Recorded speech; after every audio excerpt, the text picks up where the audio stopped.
Hello there, hi there, it's Claire, and I'm doing a little summary of the new moon and full solar eclipse in Aries for 8th of April. I've looked at Pam Gregory and Tanya Gabrielle, two excellent astrologers I use for these summaries, and I'm just going to do that now. So it's very intense energy. There are many conjunctions going on. If you look at the chart, you've got, just loads of conjunctions one side, and it's really unusual because I've been following it about 3 years now. So eclipses are felt the month before and for months afterwards, and this one particularly is going to affect Aries and the other cardinal signs. So those happen to be Libra, Cancer, Capricorn. So don't worry about that, but there might be a few more changes going on for those signs, and I'm sure you've seen other videos talking about it. Aries is very much about a new beginning, and the date for this is not the date, sorry, the degree is 19, and the numerology I'll talk about in a moment, but it's quite important. So it's about new things being thrown at us, possibly like wild cards, according to Pam Gregory. And there are going to be leadership changes. So one is very much leadership. Aries is about leadership. And particularly this is known as the American eclipse, which is very much affecting Nova for the path of totality, USA, Canada and Mexico. Sorry, I've had a bad sore throat and cough, so I'm still very rusty sounding. So really, Pam Gregory was talking about changes, particularly actually at Texas, I believe, has had, they're looking at their federal changes, but their constitutional law is okay, they talk about, but the federal laws and things they're not happy with. And I think, I'm not sure because I'm in Britain, but I think this very much links to independence. And actually, Pam Gregory was talking about, well, what happened in 1776, good political and economic changes, and what's going on now, because the astrology is very similar. So also about, this is a new moon, so set your new intentions, but do it in a positive way, which is in the now. So I am a good astrologer, I am a good reader, I am a good healer, and so on.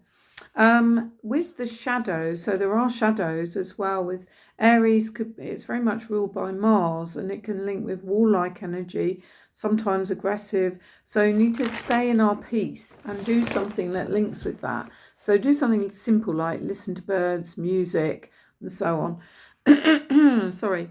And also this links with Chiron, which is very much possibly maverick energy. And it can, according to Pam Gregory, mean outsiders become leaders, looking at truth and justice as well. And also not forgetting Mercury is retrograde from the 2nd of April to the 25th. So that may mean it takes more time to make changes and do contracts and things. But speaking up about wounds and about healing, or even noticing healing powers and what you need to do about healing, that could be a theme. And also she thinks life lessons can lead people to possible leadership. And I think April will be, as she says, a jump in consciousness. And she talked about links with Lemuria, reverence for all beings and healings and flows of love and so on. And Aries links to, if you're talking about chakras, you've got the base chakra right up to the higher chakra, is about the Kundalini energy, which is rising. And you've got link with Uranus, Taurus, Jupiter. And really the second half of April is really big stuff happening. You've got an enormous link between Jupiter and Uranus, which I think people are doing big videos on and things. But as well, you've got Saturn and Mars in Pisces, could link to being disciplined about spirituality. So maybe being more disciplined if you do prayers, if you do rituals, do them, at set time, do them, when you need to do them, and do them regularly, that type of thing. And you've got also upheaval links with the North Node and the Future Collective, so about transforming and going towards the new Earth as it's known. Very quickly on Tanya Gabrielle, well, she says the eclipses are roughly every 2 months, and you often get two at one, very close together.